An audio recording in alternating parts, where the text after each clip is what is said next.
This is the fourth part of the series, The Climate Change Scam. In this video we will go over some fresh headlines, and see how the globalists are calling for more surveillance and control against the truth, that goes against their false narrative.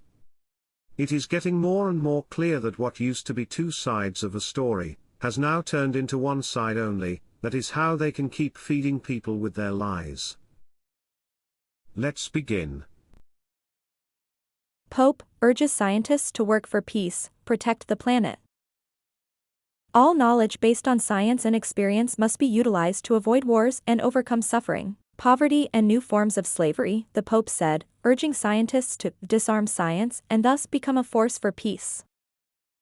In the name of the God, who gave us the planet to safeguard and develop, he continued, we are called today to ecological conversion, to save our common home. The Pope is still preaching his new gospel of climate change, nothing new under the sun there. It is kind of funny that he calls for disarming science, and then calls for ecological conversion. A quick look at Merriam-Webster's dictionary shows us that the word ecology means, a branch of science concerned with the interrelationship of organisms and their environments. So after all, it is not really calling for disarming science, but just calling for another form or branch of science. Yuval Noah Harari, climate change may lead to technological Noah's Ark for elites. Yuval Noah Harari, historian, futurist, and World Economic Forum, WEF advisor, said on Friday. Climate change, if unaddressed, may cause a technological Noah's Ark scenario in which elites escape what he framed as planetary catastrophe for humanity. One of the biggest dangers in technological utopianism, the belief that, the technology will solve it, is a kind of Noah's Ark syndrome, like in the Bible with the flood, that yes, eventually they built an ark, but just for 5 people or something like that. Almost everybody drowned. There is a very big danger that with climate change, when people talk about what our future going to be like, there is no us. There is no our future.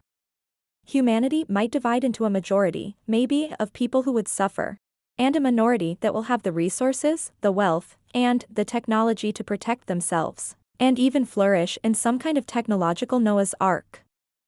This guy, Yuval Harari, is just another example of a person who has sold his soul to the devil himself. He hates God and the scriptures, that is why he mocks it and says that Noah's Ark was built for 5 people or something like that. And he also makes it sound like the elites will be saved in some kind of a Noah's Ark. Well, let's stop calling them elites from now on. The only reason these people are quote-unquote elites, are because of their wealth. And soon they are going to perish with it. The article goes on to say, CNN's Bill Weir, who hosted the discussion, described the COVID pandemic as a dress rehearsal for the climate crisis, while alluding to the contemporary leftist slogan, trust the science. I keep coming back to the idea that the COVID pandemic is really a dress rehearsal, on a much smaller level, for the climate crisis, Weir said, and a reminder about how communities that have trust and faith in science, and each other, sort of suffer the least. Trust the science, that sounds a lot like the QAnon slogan, trust the plan, if you ask me. Bill Weir, which should have had a D at the end, from Communist News Network, clearly also tells us that COVID was a dress rehearsal for this final climate change scam, which is intensifying these days. King Charles helped organize original Great Reset meeting with World Economic Forum during COVID-19. In a video released to mark the launch of the Great Reset, then Prince Charles warned that the Great Reset plan, which includes green policies that would suffocate businesses and individual freedoms worldwide, is a matter of urgency. We have no alternative, because otherwise, unless we take the action necessary and we build again in a greener and more sustainable and more inclusive way, then we will end up having more pandemics and more disasters accelerating global warming and climate change, said Charles. Charles proposed that the world seize the opportunity presented by the COVID-19 crisis, also a clarion call of the WEF, to create a more circular bioeconomy that gives back to nature as much as we take. Case we have no alternative, because otherwise unless we take the action necessary and we build again in a greener and more sustainable and more inclusive way, then we will end up having more and more pandemics and more disasters from ever accelerating global warming and climate change. So climate change. Sheer nonsense, I assure you. Former Prince, now King Charles, is a globalist, and very well connected to the World Economic Forum.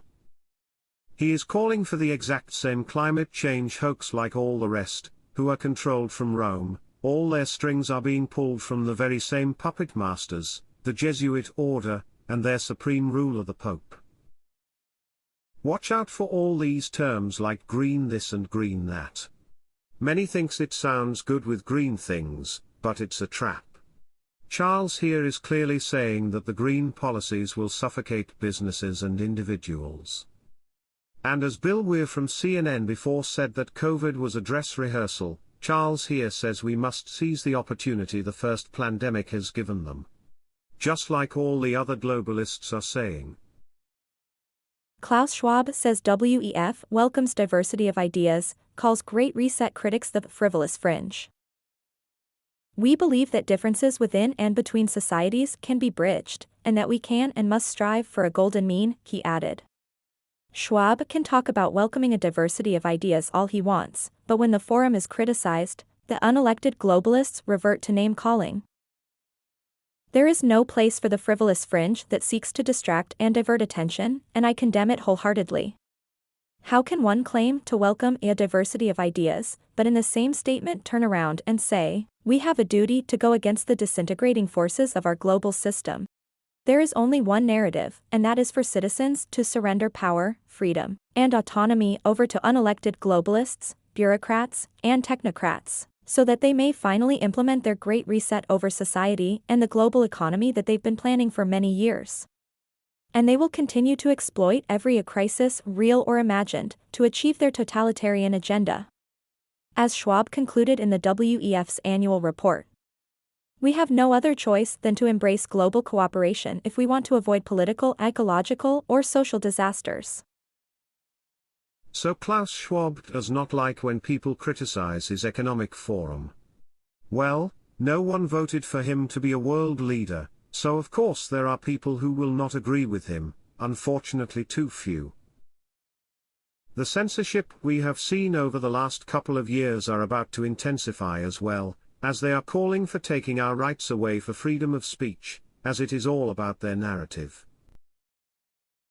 Deeply dangerous, network host says media need to stop covering both sides of issues. MSNBC host Mehdi Hassan called for media outlets to not cover both sides of what he called major issues. There are two words we need to remove from our media vocabulary right now, and that is both sides. This fundamental crutch, this reliance on both sides as a kind of lazy way of covering our political moment is deeply dangerous. There are a bunch of major issues on which there are not both sides, Hassan continued. There are not both sides on climate change. There are two words we need to remove from our media vocabulary right now, and that is both sides. This fundamental crutch, this reliance on both sides as a kind of lazy way of covering our political moment is deeply dangerous. There are a bunch of major issues on which there are not both sides. There are not both sides on climate change. WEF announced recruitment of information warriors to control the narrative on social media. The World Economic Forum, WEF, has announced it has recruited hundreds of thousands of information warriors to control the internet, policing social media and forums for misinformation and conspiracy content, which will then be systematically shut down.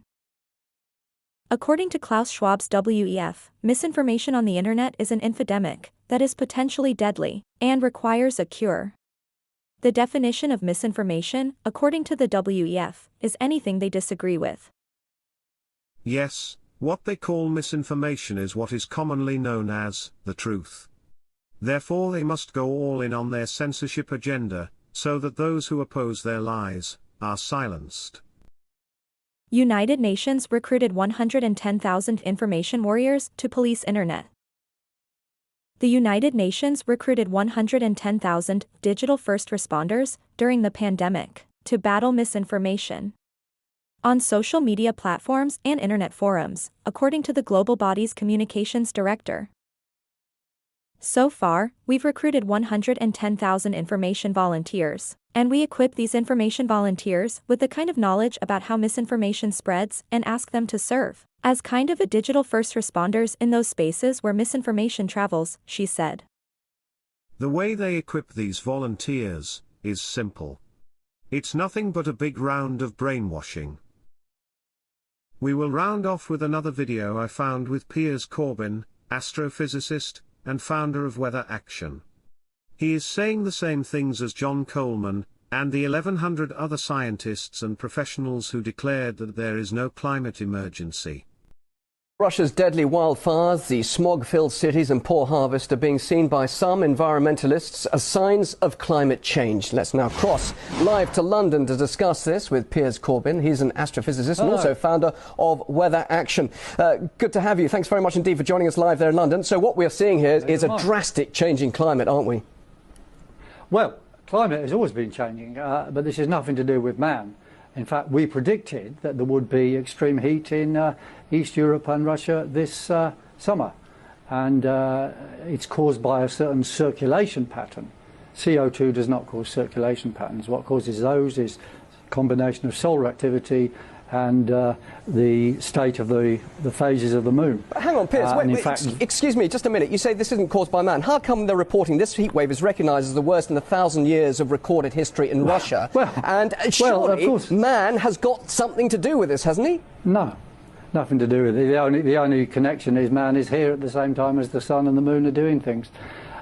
You see, a very similar situation happened about 132 years ago, where there was the same sun, earth, lunar, magnetic states. There was heat waves in Russia, and there were also floods in Pakistan as now. And in the previous few years, there was also floods in the English summers, also 132 years ago. So these things are dictated by solar activity in the moon. They're nothing to do with mankind, and those who say that are just trying to make money out of carbon. But are we not going to see this? Are we not going to see this again next year, the year on? I mean, it's quite recent that that's a very interesting question. These things do come in bursts, and we're working on that very question, those forecasts. We did say there would be a series of wet summers in England, for example, which we've had.